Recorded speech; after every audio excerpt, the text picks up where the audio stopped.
Now, Chelsea are edging closer to breaking the British transfer record to sign Moises Caicedo from Brighton. He's completed his medical ahead of a £115 million deal. It means it's the second time that they've spent over £100 million since the new owners took over. So, will they be breaching FFP rules? Now, football financial expert Dan Plumley joins us live to answer those exact questions. Good afternoon to you, Dan. So let's start with it. They've spent just under £900 million since Todd Boehly arrived. How can they afford that? Yeah, good afternoon. I think affordability is not necessarily the issue in the grand scheme of the numbers. It's obviously the regulations that we're looking at, and you have to factor in not just the transfer money that's spent, but the transfer money that you receive for outgoings as well. Any wages associated with transfers in and out, and then obviously how we amortise that transfer over the course of the contract. And there's other things there as well around the money coming into the club from a revenue perspective through commercial sponsorships, any other outgoings it has, and also the COVID era of the pandemic and what we saw with the kind of relaxation of FFP as well. So it's not just as simple sometimes as looking at those transfer fees. We have to look at all those things in the mix, and that's what the eyes will be on around the scrutiny around affordability with these transfers. So look, you've been looking at their profit and losses over the last few years. What does that tell us about where they are at the moment? Yeah, I think that's where the scrutiny will be. They've made heavy losses in the last 2 years, 120 million, 150 million, profit in 2020 and a significant profit as well in 2018, and then a loss in 2019. So you've got that kind of volatility that we can see in a lot of football club accounts.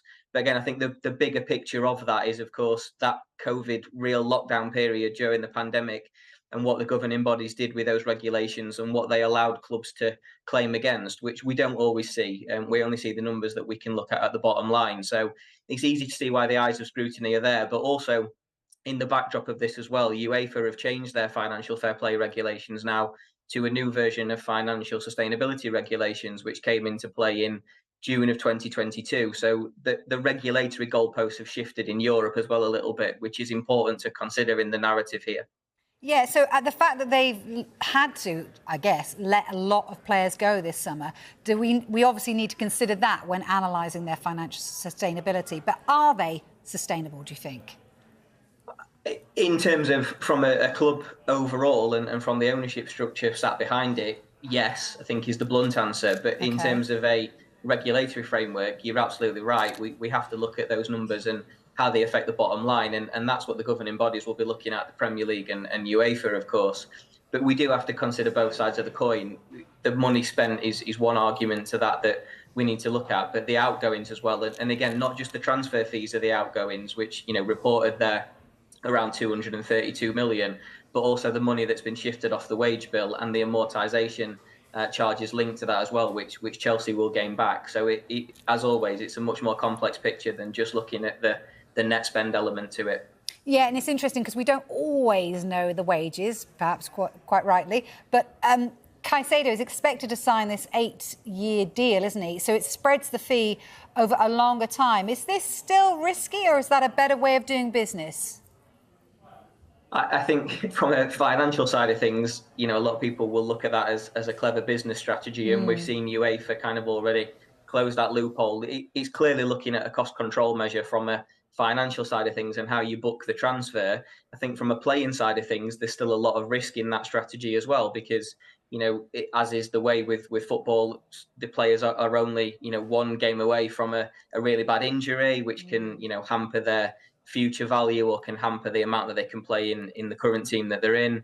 You've got decisions about future values further down the track, so it does allow for Chelsea to be able to do a lot within the scope of their own books at the minute and how they record those transfers. But I still think there's inherent risk in the strategy from a playing perspective in signing players on longer deals, and that's probably the reason why other clubs haven't done that in the past, and we're seeing something different here with Chelsea in the market right now. Yeah, it's interesting to see whether other teams will start to follow suit. I mean, the football earnings rule has increased considerably, hasn't it? So how much extra spending power does that give the bigger clubs, the wealthier clubs?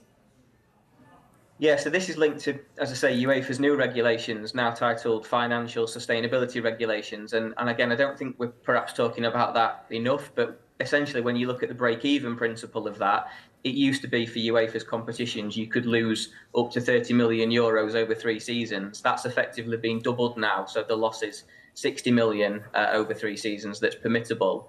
And, that creates, again, another decision for clubs to make. And it's only clubs that conform and play in UEFA's competitions, which is another factor for Chelsea here, obviously. They expect to be back in Europe moving forward. But it does give clubs a decision to make. So, you can spend a little bit more than you could before. And also, as we know, that will benefit the bigger clubs as always. Just finally, a word on Brighton. I mean, they will make a profit of over £100 million if this Caicedo deal goes through. Do you feel like they're the blueprint for clubs around the world now? And Tony Bloom, I mean, it's incredible what he's doing there.